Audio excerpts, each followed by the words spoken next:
मुझसे देखिए, सीखिए, समझिए कि मामूली साधारण 900 रुपया महीना, 30 रुपया रोज पे नौकरी करने वाला व्यक्ति आज इस मुकाम पे पहुंचा है। कल अगर मुझे मौका मिला बिहार में काम करने का, तो जैसे मैं अपने जिंदगी में मेहनत करके, संघर्ष करके इस मुकाम तक पहुंचा हूं, तो इसी तरीके से मैं बिहार राज्य के लिए काम करूंगा। 24 साल से मैं संघर्ष कर रहा हूं। 18 साल की उम्र से, जितना मेरा उम्र है उससे 60% अधिक से मैं संघर्ष कर रहा हूं, एक एक रुपया जुटा के। और यहाँ तक 2020 में आप सबको पता होगा कि हमने मजबूती से एनडीए के साथ लड़ा, 4 विधायक बनाया, बिहार में हमारे एनडीए की सरकार बना, नीतीश कुमार जी के नेतृत्व में बिहार में सरकार बना, और हम सबके पास 125 विधायक का बहुमत था। और आप सबको पता है कि 122 पे सरकार बनता है, और 101 अगर 4 विधायक निकाल दीजिए तो 121 होता, और 121 पे सरकार नहीं बनता है। आज़ादी के बाद 75 साल के बाद पहली बार बिहार में निषाद मल्ला का बेटा ने दिखा दिया कि हम भी लड़ सकते हैं, और हमारे दम पर बिहार में सरकार बना। और थोड़ा कम खर्चा कीजिए, हर खर्चा में कटौती कराइए, और अपने बच्चे को पढ़ा लिखा के काबिल बनाइए। जब तक आपका बच्चा पढ़ेगा लिखेगा नहीं, तब तक वो काबिल नहीं होगा। और जब काबिल नहीं होगा तो इस संसार में लोग उसको गुमराह करके, बेवकूफ बना के यूं ही उनके ऊपर राज करते रहेगा। इसके लिए उसको पढ़ा लिखा के काबिल बनाइए। जब पढ़ लिख लेंगे, समझदार हो जाएंगे, तो अपने अधिकार के बारे में समझेंगे, और जब अधिकार के बारे में समझेंगे तो दुनिया का हर ताकत से लड़ लेंगे। जैसे सनत मल्ला आपके लिए लड़ाई लड़ रहा है, वैसे आपके लिए लड़ लेगा। आज मैं अकेले पूरे बिहार में हर पॉलिटिकल पार्टी पे मैं भारी गिर गया हूँ। हर एक नेता सोचने लगा है, बड़ा से बड़ा नेता को आज मालूम है कि मुकेश सहनी मेरे साथ नहीं रहेगा तो मेरा कल्याण नहीं होगा। आज वो ताकत हमने दिखाया है, और इसके लिए संघर्ष करना पड़ेगा। अगर सर उठा के जीना है तो संघर्ष करना पड़ेगा। हमें ऊपर वाला ने तो, भगवान ने हमें इंसान बनाया, और जब हम इंसान बन के धरती पर आए तो कुछ लोग, चालाक लोगों ने हमें धर्म और जाति में बांट दिया, और धर्म और जाति में बांटने के बाद हम पे राज कर रहा है। और आज ये हमारी सच्चाई यही है कि हम निषाद कुल में पैदा हुए हैं, और मल्ला जाति से मल्ला आते हैं, और आज हम मल्ला है इसलिए निषाद की बात करते हैं। अगर पटना में जो खजाना है, हर साल 2,75,000 करोड़ का बजट बनता है, और जब बजट बनता है तो आपके लोग होंगे तो आपके लिए सोचेंगे और आपके लिए खर्च करेंगे, और आपके लोग ही वहां पे नहीं बैठेंगे तो कौन सोचने वाला। जब 2020 का बजट बन रहा था तब मैं ऊपर में लाइन पे बैठता था, पर एनडीए सरकार का 4 नेता में एक माननीय मुख्यमंत्री नीतीश कुमार जी, दूसरा जीतन राम मांझी जी, तीसरा बीजेपी के तरफ से कोई नेता होते थे जो हमारे ताजकिशोर जी बैठते थे, और चौथा नेता जो होता था वो आपका बेटा सनत मल्ला बैठता था। और बिहार में 2,70,000 करोड़ का बजट का क्या करना है, किसमें खर्चा करना है, उसके लिए 4 नेता को सोचना होता था। उसमें से आपका बेटा भी, आपका भाई भी रहता था, और उसके लिए सोचता था और फिर काम करता था। तो इसलिए साथियों, पटना में आपके आदमी होना चाहिए। आज मैं इस रास्ते से आ रहा हूं तो आप देखते होंगे कि कैसे आप लोग बाढ़ के समय में, बारिश के समय में कैसे जिंदगी जीते होंगे। आप हमसे ज्यादा जानते हैं, आप हर समस्या का तकलीफ झेलते होंगे। लोग कहते हैं मरने के बाद स्वर्ग मिलेगा। मेरा मानना है कि इसी धरती पे स्वर्ग है और नर्क है। जो पैसे वाला है वो स्वर्ग में जीता है, और जो गरीब है वो नर्क में जिंदगी जीते हैं। इसी धरती पे उनको देखने के लिए मिलता है। आज जिसके पास पैसा है 2 घंटे में मुंबई पहुंच जाते हैं, और जिसके पास पैसा नहीं है 40 घंटा लगेगा ट्रेन में, ठुकुर ठुकुर पहुंचेंगे मुंबई जैसे शहर में। 2 दिन और 1-2 रात में वहां पे पहुंचेंगे।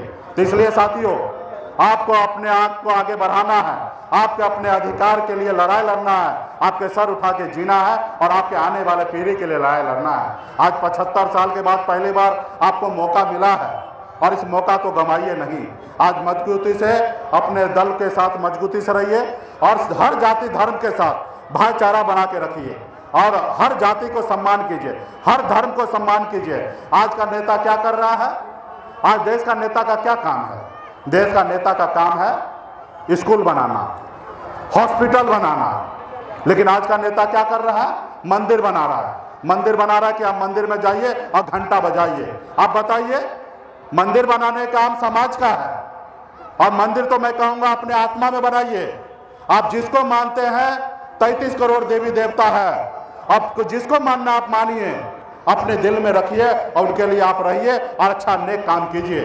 जरूरी नहीं है कि मंदिर में जाइएगा और सुबह से शाम तक आप जल चढ़ाइएगा तो आपका बेटा कलेक्टर बनेगा। ऐसी बात नहीं है। आपको मेहनत करना पड़ेगा, परिश्रम करना पड़ेगा, आपके बच्चे को पढ़ाना लिखाना पड़ेगा और आपका बच्चा पढ़ेंगे तब आपका बच्चा कलेक्टर बनेगा।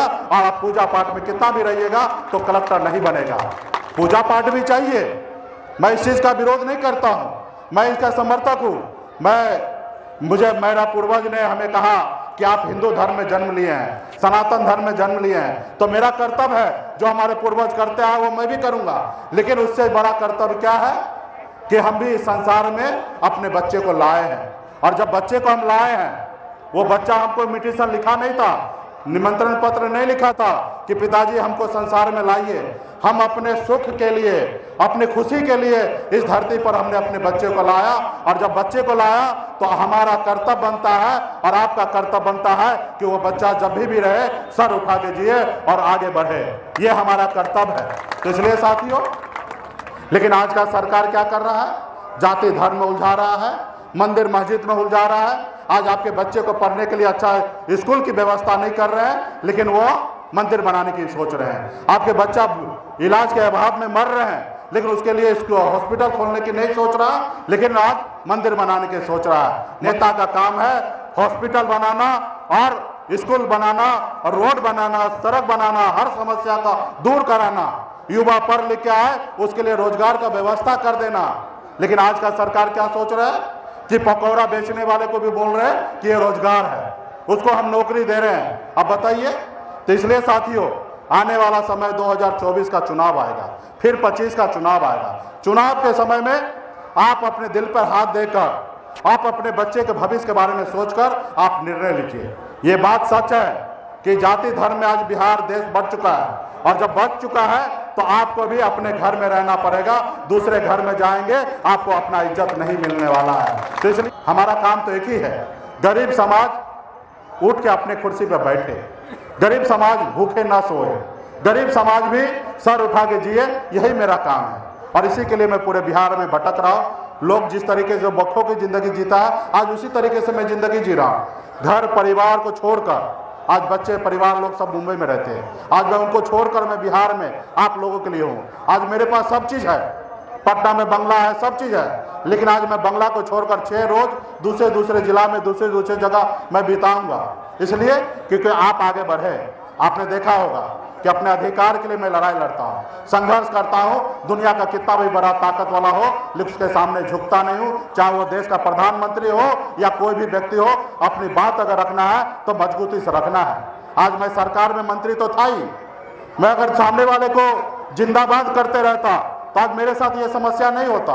हमने एक उम्मीद रखा है, अपने एक चाह रखा है कि नहीं, आज 4 विधायक है तो कल 40 बनाना है, और जब 40 होगा तो 125 बनाएंगे और अपने दम पर बिहार में सरकार बनाएंगे। और जब अपने दम पर सरकार होगा तो हमारी अपनी मर्जी से बिहार का विकास का काम करेंगे।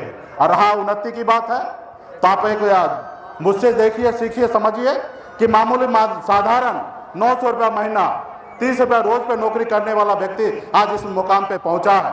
कल अगर मुझे मौका मिला बिहार में काम करने का, तो जैसे मैं अपने ज़िंदगी में मेहनत करके संघर्ष करके इस मुकाम तक पहुंचा हूं, तो इसी तरीके से मैं बिहार राज्य के लिए काम करूंगा। मुझे किसी को सर्टिफिकेट देने की आवश्यकता नहीं है।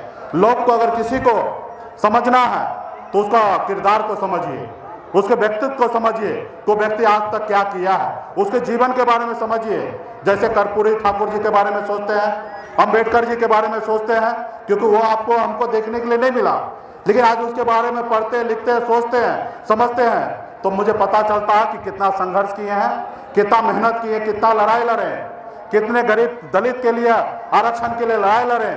तो इसलिए साथियों, आप हमारे बारे में समझना है तो मेरा 20 साल, आज 42 साल की उम्र है, और 42 साल में 24 साल से मैं संघर्ष कर रहा हूँ। 18 साल की उम्र से जितना मेरा उम्र है उससे 60% अधिक से मैं संघर्ष कर रहा हूँ, एक रुपया जुटा के, और यहाँ तक मैं पहुँचा हूँ और आप लोगों के बीच में हूँ। तो इसलिए बहुत बहुत धन्यवाद देता हूँ।